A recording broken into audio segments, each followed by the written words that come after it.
Hello, my joy-filled friends. Welcome back. Today, I want to talk about Genesis chapter 2, verse 19, the very one that I had a big question mark about in the last video. So, it all comes down to Bible translations, and that is an important little tidbit of information that we should go over, especially if you are trying to purchase your first Bible and wondering which one should I choose? There are so many translations. Which is the best one or which one is the right one? So, verse 19 in Genesis 2 is a great example of why looking at different translations is so important. So, my question mark was because in my Bible, the New Living Translation, it says, starting in verse 18, "And the Lord God said, It is not good for the man to be alone. I will make a companion who will help him.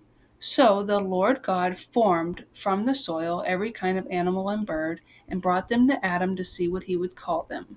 And Adam chose a name for each one." Now, that's all fine and good, except that we saw in chapter 1, God created all the animals before he created Adam. So verse 19 makes it sound like he created more animals for Adam to name, or like the order of when the animals and Adam were made were actually flipped. So I decided after I recorded the video and had an aha moment, right? Which is the whole point of reading the Bible and like actually meditating on the words that you're reading, you know, it forces you to do some digging and look into what is it really saying. And so I determined that I would go to my Bible app and on my phone, and I would look at the different translations to see maybe my translation is missing a word that's like a key piece to it. So when I go to my Bible app, I go to verse 19, I click on it, or I tap on it, and I can compare. And when I compare the different versions, this is what I find, which is the New American Standard Bible version, is touted as the most authentic normal English translation of the original language. So ideally, if you're looking for a Bible, you would be on the right track if you got an NASB version translation, because it's really good. And it's really as closely translated as possible to the original languages. The other versions are also, some of them, very good, like NIV, the New International Version, or even the King James Version.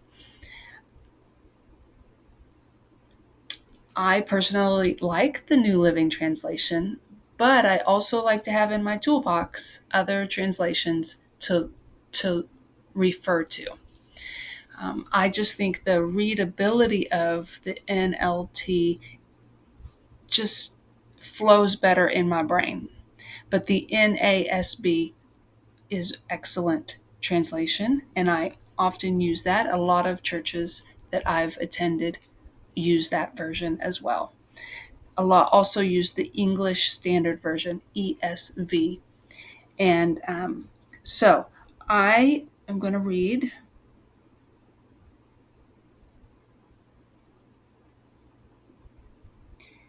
The NASB version says, "Out of the ground the Lord God formed every beast of the field and every bird of the sky, and brought them to the man to see what he would call them.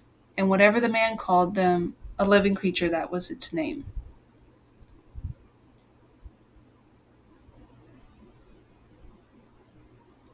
The NIV says, "Now the Lord God had formed out of the ground all the animals and all the birds. He brought them to the man to see what he would name them.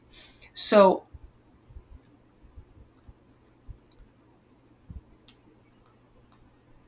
and the ESV says, "Now out of the ground the Lord God had formed every beast of the field," etc. So the way it's worded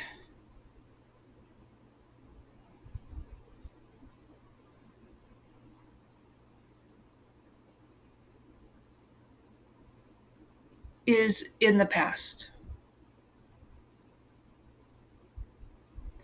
The word "had" is a key word there to help us determine, okay, so in the past, God created all the animals, and now he brought them to Adam to see what he would call them, and discovered that none of these creatures are good companions for Adam, and he needs one that's comparable to him.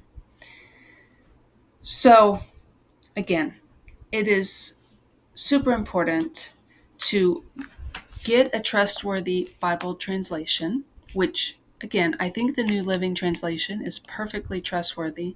The NASB is number one on most people's list for one that still reads in really good English, but is the most authentic translation of the original language. One of the worst translations that you could ever use as your primary Bible is the Message. It's excellent at making a making a story out of the text. The Message translation is great to refer to if you want a little bit more context in our everyday, like in our world today. But it should not be used as the primary text. And most of the time, I would not recommend quoting it.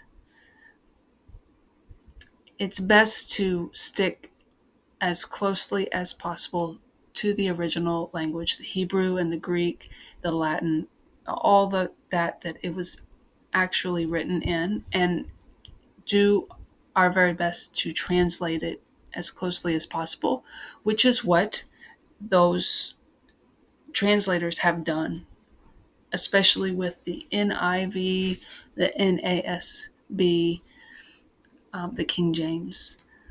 Those are the top three translations out there. And if you're looking for a Bible, I highly recommend one of those.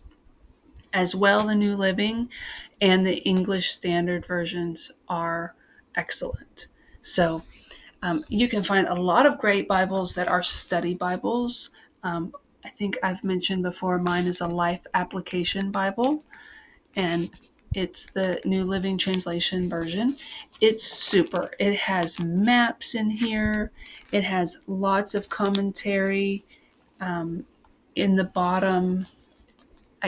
You can even kind of see a little bit like on when the book starts. It gives a lot of statistics about the book and who wrote it at the time frame, key people in it, and then there's just a lot of great explanations and cross references and stuff.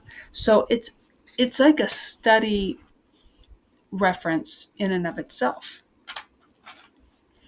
So you can find a lot of Bibles that are like that. You can find ones that have big margins, so you can write your own notes and not have to write on top of the words themselves. You can find Bibles that are for Bible journaling, like artistic, being artistic in your Bible, which is a lot of ways that people process the information by being artistic. They'll kind of doodle or color certain words. It just helps them learn and study in a style that fits their personality and how God made them. Um, Large print Bibles for those who have a hard time seeing. You can find large print. So there's really out there a Bible for everyone. The key is to choose a translation that is true to the word, and use others as resources to reference scriptures and see how the translation is done, so that maybe you can pick up on a keyword that will help you understand the text better, or help you understand the context of the text, because context is key. And when you take things out of context, or when you add to it, that messes up the truth of the word. You don't want to do that. You want to be as careful as possible to interpret the text as it is and understand what God is really saying to you and through the words in the actual pages. So I hope that helps. And I will be picking up the rest of the chapter in an upcoming video. So if you want to keep digging into Genesis with me, I encourage you to join me next time. I look forward to, let's see, chapter 2. We just finished, so Eve was created. And chapter 3, coming up, we have the fall of man, when Adam and Eve sin for the very first time, and what those consequences are.